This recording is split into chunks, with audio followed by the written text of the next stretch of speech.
morning, everybody. Happy Friday. It's Friday, May 29th, 2026. And it's 7:53 a.m. here in Chicago. So, about the fights this weekend. Well, particularly OSHAKIE Foster and Ray Ford, right? I hear almost every video I've watched, they talk about how Ray Ford, even before the weigh-in, Ray Ford demonstrated the most emotional unsteadiness, or he showed that he's not in control of his emotions the way OSHAKIE Foster is. And even at the weigh-in, he pushed OSHAKIE, and everyone is saying how, that makes them think that, he's not going to win. He can't even control his emotions. That may be true. And he does look weight drained to me. That may be true. But here's the thing. Remember when Haney pushed Loma first? And Loma just smiled, And look what happened in the ring. I can't remember. I think I had that fight 7-5 for Haney. I think I had 7-5 for Haney. But Loma gave him hell. So, was that because of, could Haney have done better if he was more in emotional control? I don't know. But you can't say that Ford is going to lose because of that. Because, again, Haney pushed Loma. So he definitely was more emotional than Loma was, And so you can't say because Ford is more emotional, he's not going to win. Not that anybody's saying it absolutely. They're just really, really, really bringing it into question. But they didn't really bring it into question when Haney pushed Loma. Also, even though Bud didn't push him, did you guys notice how angry Bud seemed to be when he fought Kell Brook? There was something about that fight that Bud was angry about. I don't mean it in an extreme sense, but there was something that irritated Bud in that fight leading up to the fight, whereas Kell Brook was calmer. Now, I'm not saying Ford is a Haney or a Bud, but I'm just saying how you can be the more emotional one or the angrier one and still win. Now, with Bud, I always wanted to know why he seemed so upset with me. At the time, my theory was that Kell Brook was getting a lot of support from American fans. And that's something that Bud always wanted when he was earning it. He doesn't give a shit about it now. Because when he was climbing that ladder to get where he is now, people were shitting on him. But Bud always wanted that support. He always wanted people to, acknowledge his skills, acknowledge his victories. But people refused to do that. They shit on every little thing Bud did. And so when he fought Kell Brook, and there were so many Americans going for Kell Brook, I think that was it for Bud. He was pissed off. That's all in my mind. That might not be why he was upset. But I never understood why Bud was so on 10 when he was about to fight Kell Brook. And Bud looked very weight drained to me in that fight. Especially at the weigh-in, he looked weight drained to me. So again, I'm just making points that you can look weight drained and you can be emotional, and it doesn't mean that it's going to be a huge setback in the fight.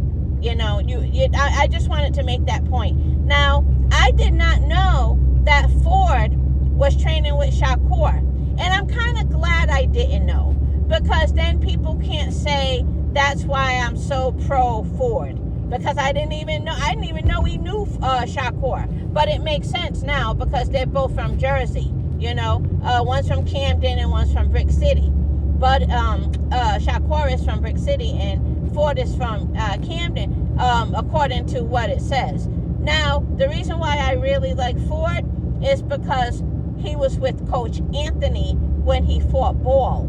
And that's how I knew to watch that fight, because of Coach Anthony. So I would have wanted Ford to win anyway because he was the American, but I really, really liked Ford in the later rounds. I kind of knew it was too late for Ford in that fight because he really started to separate himself as a much better boxer than Ball. But it was too late. Ball had accumulated too many rounds, in my opinion. But that's why I always liked Ford, ever since Coach Anthony. That's why I'm always in lives asking people, is Ford still with Coach Anthony?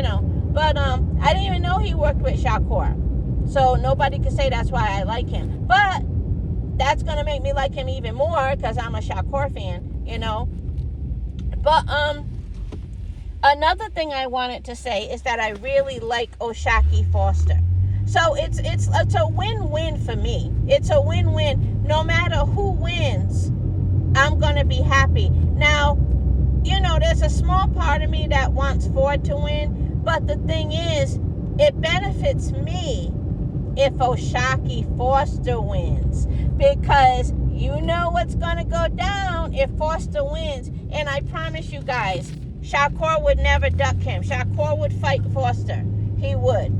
And for people who say, well, why hasn't he done it yet? I don't have an answer for that. So you got me there. Are you happy? You got me. I don't know. But if Foster wins against Ford, Shakur will fight him. And I'll be happy. So the selfish me wants OSHAKIE Foster to win. And it's not such a bad thing because I like OSHAKIE Foster. It's not like somebody I can't stand, like a Teofimo Lopez, right?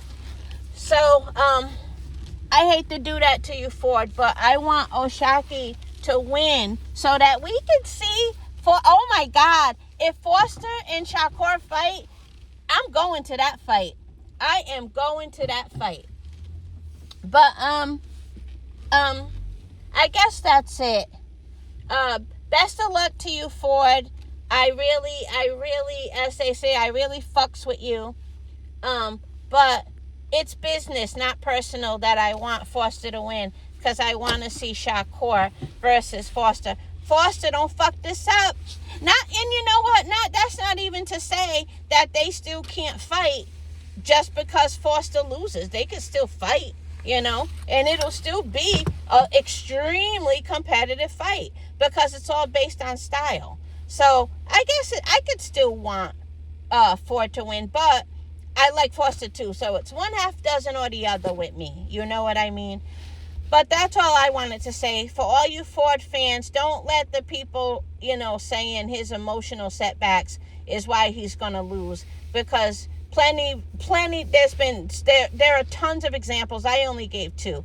Tons of examples where the fighter has shown more emotional lack of control and won their fights, So, yeah, that's about it.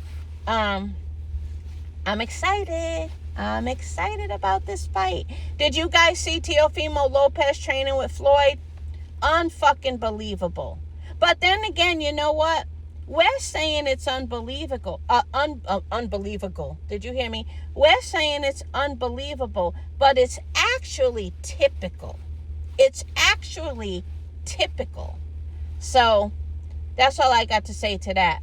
But anyway, have a good day, everyone. And look, Floyd, at that big old age of his, still looks better than Teo.